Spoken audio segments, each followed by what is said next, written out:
ബിന്റെ എന്താ വരിക 3 യൂണിറ്റ് ആണ് 6000 എന്ന് വരും അല്ലേ.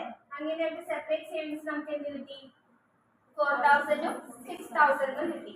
ഓക്കെ, ഇനി എക്സ്പെൻഡിച്ചർ പറഞ്ഞ എന്താണ് ഇൻകത്തിൽ നിന്ന് സേവിങ്സ് കുറച്ചാലാണ് എക്സ്പെൻഡിച്ചർ കിട്ടുക അല്ലേ.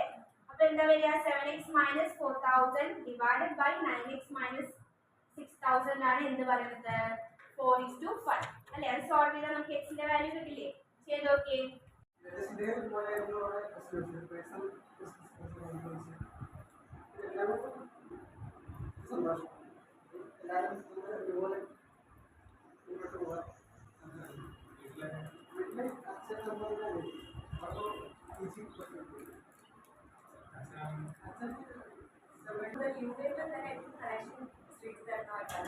ഏത് സമയത്താണെങ്കിലും ഒരു മെസ്സേജ് ആണെങ്കിലും ഒരു ഡൗട്ട് ആണെങ്കിലും ചോദിച്ചിട്ട് വിളിക്കുകയാണെങ്കിൽ ഏട്ടൻ അപ്പം തന്നെ അടുക്കളയിട്ട് റിപ്ലൈ തരും. അങ്ങനെ ഒരു പണിയൊന്നും ഇല്ലാതെ സന്തോഷം.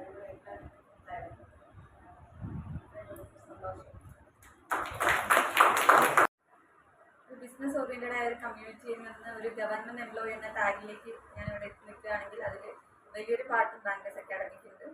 അക്കാഡമിയുടെ ഹെൽപ്പ് 3 സ്റ്റേജസിൽ പ്രിലിംസ് മെയിൻസ് ഇന്റർവ്യൂ എന്നുള്ള 3 സ്റ്റേജസിലും എന്നെ ഹെൽപ്പ് ചെയ്തിട്ടുണ്ട്. എഫക്റ്റീവ് ലേണിംഗ് എന്നൊരു പ്രോസസ്സ്, അതായത് പ്രിലിംസിൽ തന്നെ മെയിൻ ഇന്റർവ്യൂവിന് പോയപ്പോൾ നമ്മൾ ഭയങ്കര കൂളായിരുന്നു. നമ്മൾ എങ്ങനെയാണോ അത് നമുക്ക് കംപ്ലീറ്റ് ആയി പ്രസന്റ് ചെയ്യാൻ പറ്റി, റിലാക്സ്ഡ് ആയിരുന്നു. അപ്പോൾ അതുകൊണ്ട് അക്കാഡമിയോട് ഞാൻ താങ്ക്സ് പറയുന്നു. ഹലോ, എൻ്റെ പേര് യുദുൻ എന്നാണ്. ഞാൻ 2022 BSc കമ്പ്യൂട്ടർ സയൻസ് ഗ്രാജുവേറ്റ് ആണ്. പ്രൊബേഷണറി ഓഫീസറായിട്ടാണ്. എൻ്റെ വിവർച്ചയ്ക്ക് അക്കാഡമിയുടെ സഹായം എത്രത്തോളം എന്ന് പറഞ്ഞറിയിക്കാൻ പറ്റാത്തതാണ്. ഇവിടെ നൽകുന്ന ക്വസ്റ്റ്യൻ പേപ്പറും വളരെ ക്വാളിറ്റി ഉള്ളതും നമ്മളെ കൂടുതൽ മാർക്ക് മേടിക്കാൻ സഹായിക്കുന്നതാണ്. പിന്നെ പ്രത്യേകിച്ച് പറയേണ്ടത് ഇവിടുത്തെ ഇൻ്റർവ്യൂ ക്ലാസ്സാണ്. റിട്ടണിൽ വളരെ മാർക്ക് കുറവുണ്ടായിരുന്ന എനിക്ക് ഒരു കോൺഫിഡൻസ് ബൂസ്റ്റ് ചെയ്യുകയും ബാങ്കിങ്ങിൻ്റെ പുതിയ ക്ലാസ്സുകൾ നൽകുകയും അതിനെക്കുറിച്ച് അറിവ് പകരുകയും ചെയ്തിട്ട് എനിക്ക്, അപ്പോൾ അതിന് എല്ലാത്തിനും ബാങ്കേഴ്സ് അക്കാഡമിയിൽ നന്ദി പറയുന്നു. ഏകദേശം ഒരു 10 വർഷത്തോളം ബാങ്കുകളിലെ നിയമനങ്ങളൊന്നും ഉണ്ടായിരുന്നു. പിന്നീട് നിയമനങ്ങൾ ആരംഭിക്കുന്നത് ഏകദേശം 2008-ലാണ്.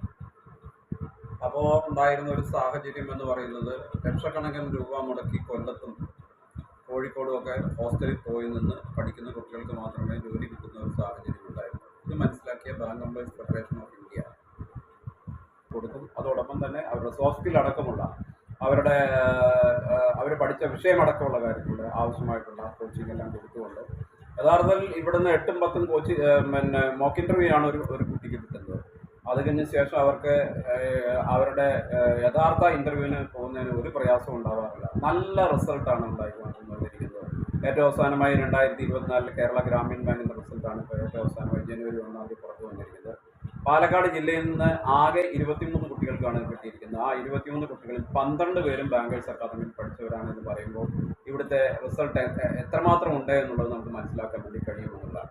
വരും കാലയളവിൽ സിവിൽ സർവീസ് അടക്കമുള്ള പാലക്കാട് ജില്ലയിൽ പ്രവർത്തിക്കുന്നതുകൊണ്ട് ഇവിടെ വളരെ കുറഞ്ഞ ഫീസാണ് വാങ്ങുന്നത് എന്നുള്ളതുകൊണ്ട് മറ്റു സ്ഥാപനങ്ങൾക്കും ഒരു ഉയർന്ന ഫീസിലേക്ക് പോകാൻ കഴിയാത്ത ഒരു സ്ഥിതിവിശേഷമുണ്ട്. ബാങ്കേഴ്സ് അക്കാദമി ഒരു ട്രെൻഡ് സെറ്റർ കൂടിയാണ് അത്തരം കാര്യങ്ങൾ. അതുകൊണ്ട് പാലക്കാട് സാധാരണക്കാരായ കുടുംബങ്ങളിൽ നിന്ന് കുട്ടികൾക്ക് ഇന്ന് വളരെ കുറഞ്ഞ ചെലവിൽ കോച്ചിങ് ലഭിക്കുന്നത് ബാങ്കേഴ്സ് അക്കാദമിയുടെ സാന്നിധ്യം ഉള്ളത് കൊണ്ടാണ്.